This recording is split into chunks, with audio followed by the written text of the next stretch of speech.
Halo, apa kabar? Semoga Anda dalam keadaan sehat dan siap serta gembira untuk belajar. Sudahkah Anda membaca hal-hal yang berkaitan dengan dunia peternakan setelah Anda mempelajari video ke-1 dan kedua? Masih ingat hal apa yang kita bicarakan pada video-video tersebut? Tentunya setelah Anda mendapat sedikit informasi pemicu pada video ke-1 dan kedua, kemudian Anda melanjutkan dengan mencari tambahan informasi secara mandiri melalui berbagai referensi, Anda akan lebih tertantang untuk mendalami dan mencari tahu lebih banyak tentang dunia peternakan. Itu yang kami harapkan, yaitu rasa ingin tahu yang mulai terbentuk dalam diri Anda. Sekarang mari kita lanjutkan pada pembicaraan tentang kondisi dunia peternakan secara umum. Kondisi yang kita hadapi sekarang di Indonesia adalah sumber protein hewani sedang terancam. Mengapa ada pernyataan seperti itu dirilis di koran nasional ternama di Indonesia? Peraturan Menteri Kesehatan Republik Indonesia tahun 2019 nomor 28 menyebutkan tentang standar kecukupan energi yang harus dipenuhi oleh manusia Indonesia adalah sekitar 2100 kilokalori per orang per hari. Dan seorang manusia Indonesia dikatakan terpenuhi kebutuhan proteinnya bila telah mengkonsumsi protein sebanyak 57 gram per orang per hari.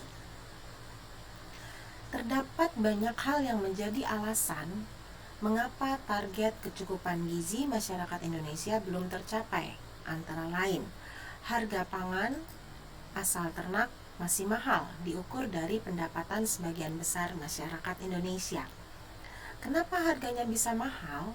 Salah satu penyebabnya adalah mata rantai proses produksi sangat panjang, sehingga harga yang diterima oleh peternak sangat jauh berbeda dibandingkan harga yang dibayarkan oleh konsumen. Sebagai contoh, harga 1 liter susu pada tingkat peternak sapi perah sekitar 6.000 sampai 8.000 rupiah per liter. Tapi dengan panjangnya mata rantai proses produksi mulai dari desa sampai kota, kemudian masuk ke pabrik, terus akhirnya masuk ke toko grosir dan akhirnya berakhir di warung, dan Anda membeli 1 liter susu di warung harus dengan harga sekitar 16.000 17.000 per liter. Kondisi yang sama juga terjadi pada produk pertanian dan perikanan. Penyebab lain dari harga pangan asal ternak mahal adalah karena harga pakannya juga mahal. Sudah dijelaskan sebelumnya bahwa keterbatasan lahan dan faktor musim mempengaruhi harga pakan menjadi mahal. Kadangkala penduduk hanya mengkonsumsi daging ayam saja untuk memenuhi target kecukupan gizinya dari protein hewani. Karena hanya ada ayam yang mampu mereka beli, atau hanya ada ayam di sekitar tempat tinggal mereka.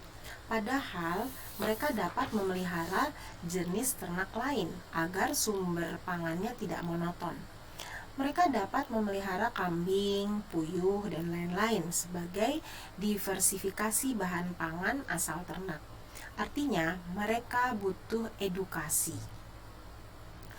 Kondisi tersebut mengakibatkan ketersediaan hasil ternak tidak merata. Penduduk di desa hanya mengkonsumsi daging sapi atau daging kambing saat hari raya.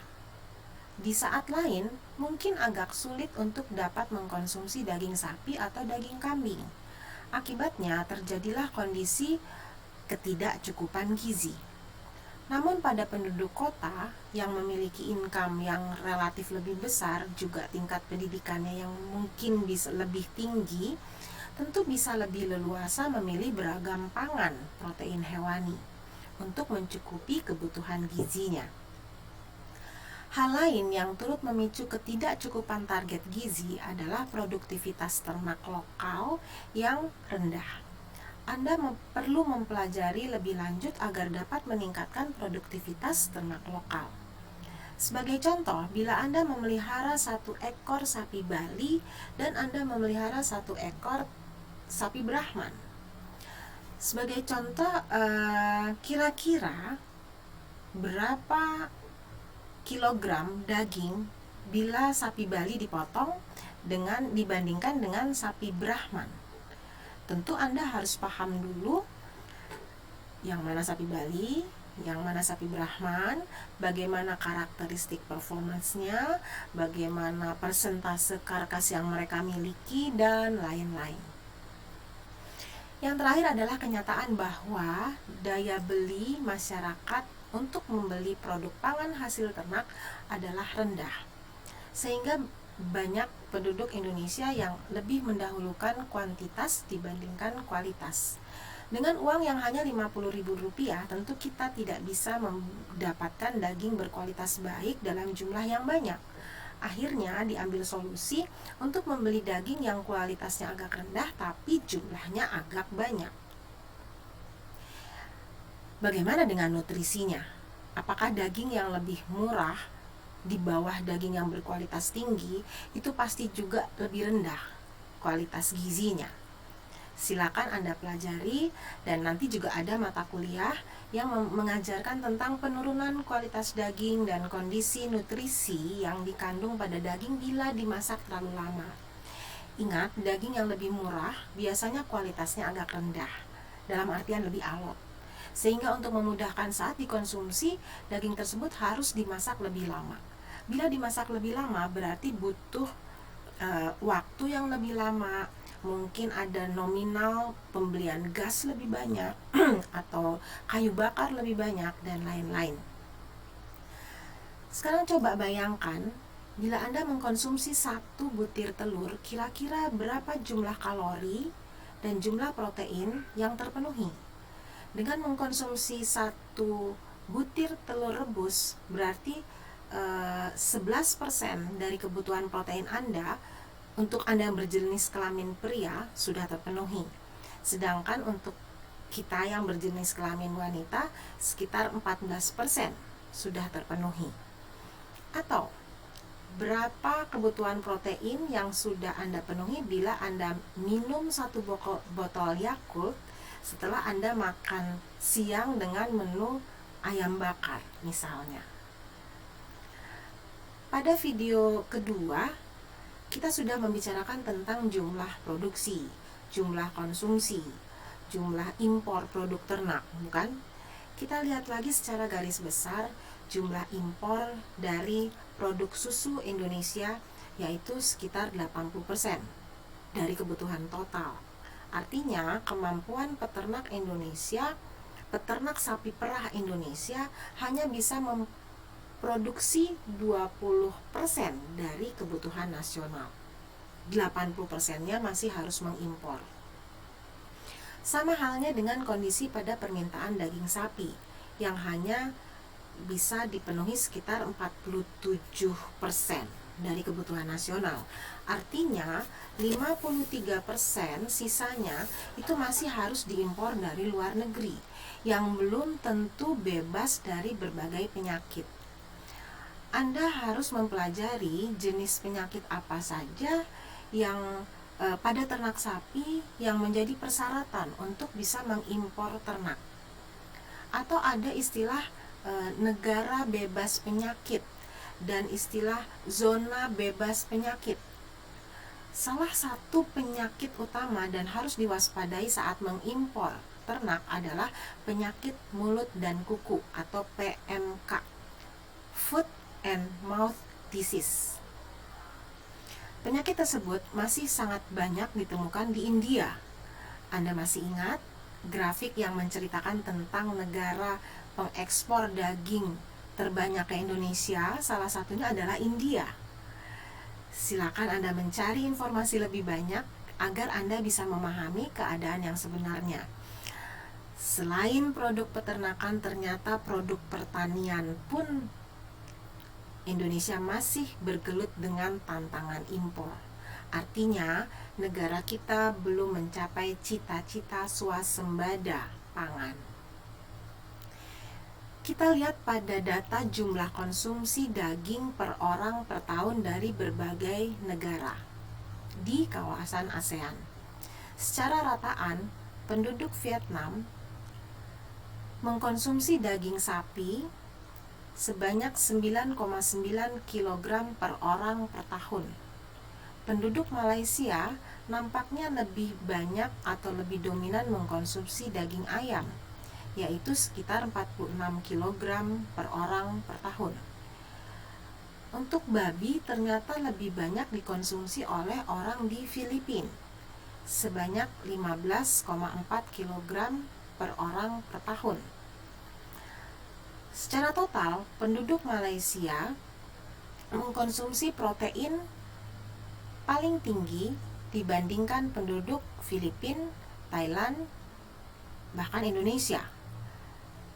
Jumlah konsumsi daging sapi, daging ayam, dan daging kambing di Indonesia masih sangat jauh lebih rendah dibandingkan negara lain. Di saat negara lain sudah bisa mengkonsumsi di atas 20%, Indonesia baru bisa mencukupi kebutuhan proteinnya sebesar 8%.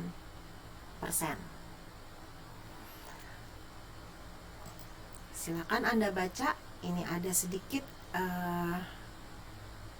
referensi yang bisa Anda baca. Kemudian, pada grafik ini terlihat perbedaan antara target dan kenyataan. Jumlah konsumsi susu, telur, daging ayam, daging sapi.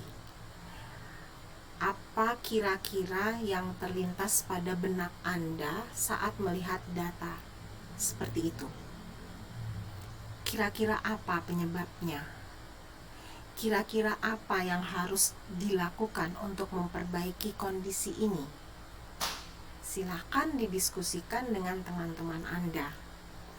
Anda perlu banyak tahu tentang permasalahan yang ada di dunia peternakan dan yang lebih banyak dialami oleh peternak, sehingga Anda akan termotivasi untuk belajar lebih banyak dan lebih baik untuk bisa membantu mengatasi masalah di negara kita.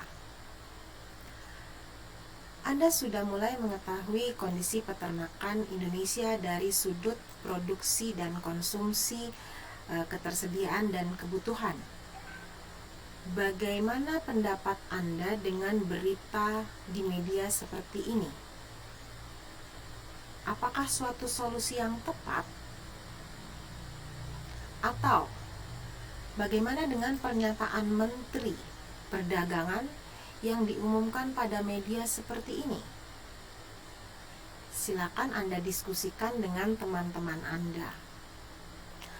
Atau ada pernyataan dari Sekretaris Jenderal Kementerian Perdagangan yang menyatakan bahwa tujuan impor daging sapi dari Brazil itu untuk membuat harga daging sapi dalam negeri menjadi lebih kompetitif. Anda calon peternak masa depan harus banyak belajar tentang seluk-beluk peternakan, dari materi teoritis keilmuannya, politik peternakannya, sisi peternaknya, sisi industri peternakannya, dan lain-lain, agar Anda siap untuk terjun ke dunia peternakan pada waktunya. Sekarang silakan Anda lanjutkan dengan belajar mandiri dengan bekal informasi tadi yang bisa Anda kembangkan dalam pencariannya di berbagai referensi. So, please more reading. Cause reading books makes you better.